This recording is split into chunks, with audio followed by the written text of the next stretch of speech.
Gaurav Mehta of Ambit to try and figure out how would he approach a scenario like this. He keeps an equal eye on politics and the impact on the markets as well. Gaurav, good having you. Thanks so much for joining in.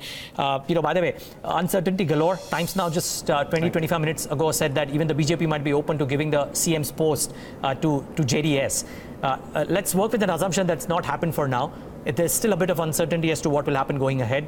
What would you be doing in a scenario like this from an equity watcher's perspective? Right. So, clearly, these political outcomes we have seen in the past are important in the near term, and they do impact the course of the markets over short periods of time. They do induce a bit of volatility. But I think, on this specific piece, I think to the extent that these state elections were being used as a tool to extrapolate what might happen in the central elections next year, I think the results that came out yesterday should be positive for markets overall. I think the specifics of who forms the government and in what shape and form does that government take charge should be less relevant overall from the market's direction point of view, because what the market indeed was looking for was whether BJP still can be the single largest party, whether those numbers will stack up, and whether in 2019 you will see a continuity with respect to political guard. And on that piece specifically, I think yesterday's numbers were positive. I think what you're seeing in the markets today is a bit of volatility, which anyways was continuing in broader markets over the last 2 weeks or so. So after the sharp fall in the first 2 months, Jan, Feb, March, for the first 3 months, in fact, Jan, Feb, March, April was an uptick, but May so far for the broader markets has been a down month anyways. The Nifty was optically showing you something else, but whether you look at mid caps, whether you look at small caps, they were anyways coming off. So I think the large caps are now just about participating in the pain that the broader markets were anyways witnessing. So, but overall, I think this will be a short-lived phenomenon. The economy is picking up, the earnings are looking up. So I think market should eventually found a footing somewhere, maybe a couple of percentage points lower from here, and start resuming its up move. Interesting. We are down about 1% today, Gaurav. You would believe that in large portion it could well be due to what's happening in the global markets as well? Or would you reckon that it's political uncertainty that is driving this confusion right now? So I think it's largely driven by the fact that market internals were anyways weakening, which is what I said, the breadth was narrow, broader markets were anyways suffering. The Nifty was showing you an optical sort of illusion that the markets are all right, but that wasn't the case. So I think the large caps are now participating in what the mid caps and small caps are anyways doing.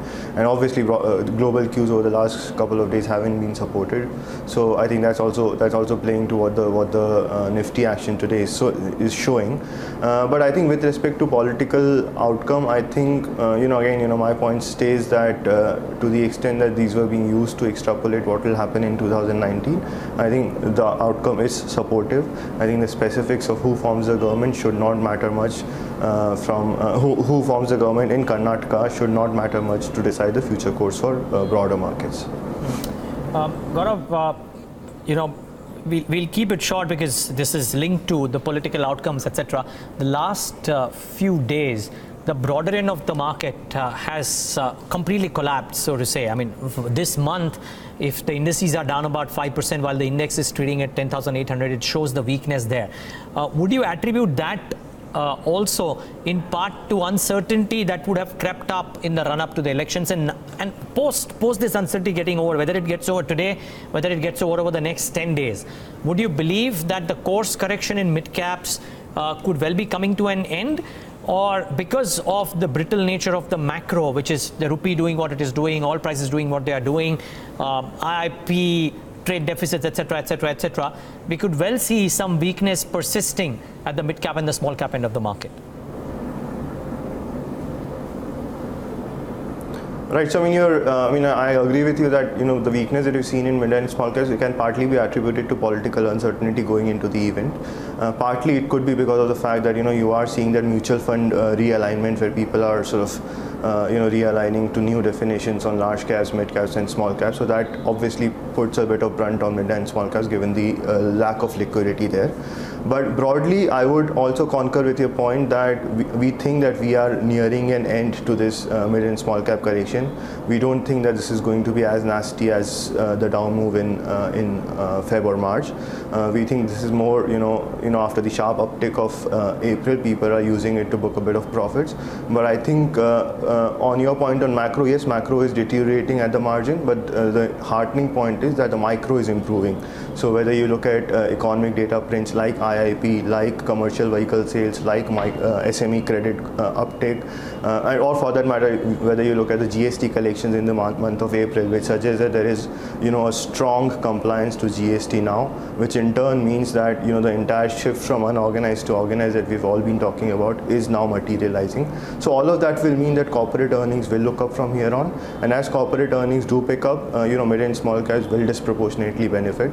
So from a longer term investor's point of view, we think that this is a great time to be accumulating good quality mid and small cap stocks.